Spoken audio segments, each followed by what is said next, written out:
Here is our BLM parking spot. Read free, Bureau of Land Management. And yes, that is a river bridge over there, an old one that doesn't work. Here's the new one. So yes, we are in a van down by the river. Our last day in Utah, heading into Colorado today. It was only about 30 miles after we left the BLM campsite when we came into Colorado, and then maybe another 30 more till we came to Fruita.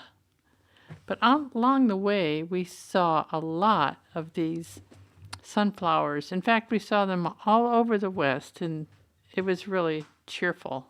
Sometimes it was large fields of them. Colorado National Monument is a series of canyons that run along a rim that runs between the towns of Fruita and Grand Junction, Colorado. You go up a very steep, twisty road at the beginning and then drive along the top, and then another twisty road at the end. It's very unusual and very compact compared to Canyonlands. As at Arches, this park is also built along a fault called the Redlands Fault. Okay, this is the Redlands Fault, where supposedly all stuff happened millions and millions of years It's not ago. my fault. It's the Redlands Fault. And then over here we have a steep drop-off.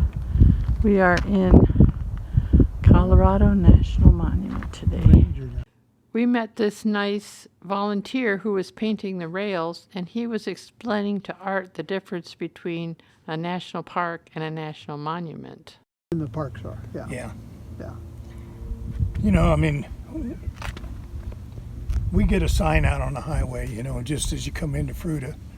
There's a visitor center. A national park would have signs for the 100 miles, and it would be on the maps and everything else, you know.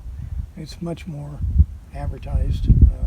Well, I'll tell you, we came in that way off of 70, and we were looking for the Welcome Center, the Colorado Welcome Center. Yeah, there in Fruita. We saw a sign, had an arrow pointed, we followed it, and then there were no more signs, and we couldn't find any Welcome Center. If you look carefully at the top of this cliff, you can see a little thing sticking out that is the amphitheater at the campground where we stayed. We got our campsite and then continued on through the park. 2 tunnels right in a row. One I took a still shot of. This one. We are gaining altitude really fast. Look at the view. Incredible. You can see from this picture how that there's the canyons, and then there's the cities on the plain, and then behind them is a mountain range. A very interesting landscape. Well, Isn't this impressive? Oh, look. It goes way down. There was not very many. We went to a church in Moab. This is Independence Rock, and it's kind of the centerpiece of the whole park, which wouldn't have even been a park if it weren't for a man named John Otto, who moved to this area when it was a real wilderness and just fell in love with it. His aim in life was to make sure that this became a national park. Well, he didn't quite get his wish. It became a national monument, but he was the first ranger of the park, and he was paid $1 a month. He was even married at the base of Independence Rock. Unfortunately, his marriage only lasted a few days because his wife didn't like the idea of living in tents so that he could be near his cattle. John's dream was fulfilled. In 1911, when President Taft declared the park Colorado National Monument, and to celebrate, he and his climbing partner Ray Kennedy and photographer Whipple Chester became the first team to climb to the summit of Independence Rock. Every year on Independence Day, people climb to the top of Independence Rock and plant a flag. Okay, this is the best panorama yet. Colorado National Monument. There's Monument Rock. Independence Rock, actually. All the way around. Well, these guys are just eating their lunch. We are actually this close to them, and they don't care. Cool. Now this is a picture of coke ovens. There are no coke ovens here, but they think that these formations look like coke ovens. What do you think? We saw some real coke ovens later on in our trip. Here's another view of the coke ovens, which was in the next canyon over from Independence Rock. The park is a series of different canyons, and each one is different from the other ones. Here's another picture of another one, and here's another formation called the Window, and another one called Balanced Rock. Whoa!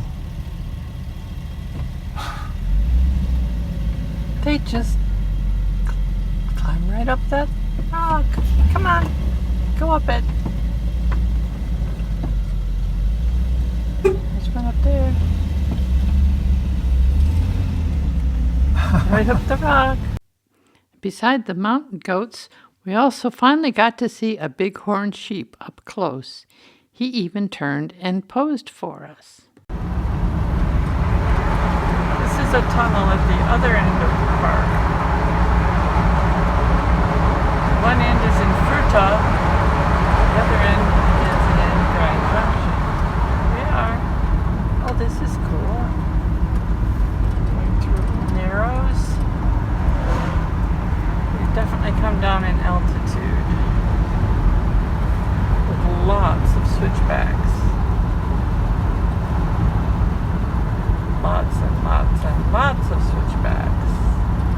Just like it was at the beginning when we were going up. Have I said everything is bigger in the west? I think you'd have. I think I might have said that before. Yeah, I think so. All the landscapes. Even some that are right next to each other. After a beautiful day of sightseeing at Colorado National Monument, we went back to our campsite, watched the sunset, and enjoyed the view of the lights of the city of Fruita down below us. Tomorrow, we'll head on to Black Canyon of the Gunnison. Thanks for watching.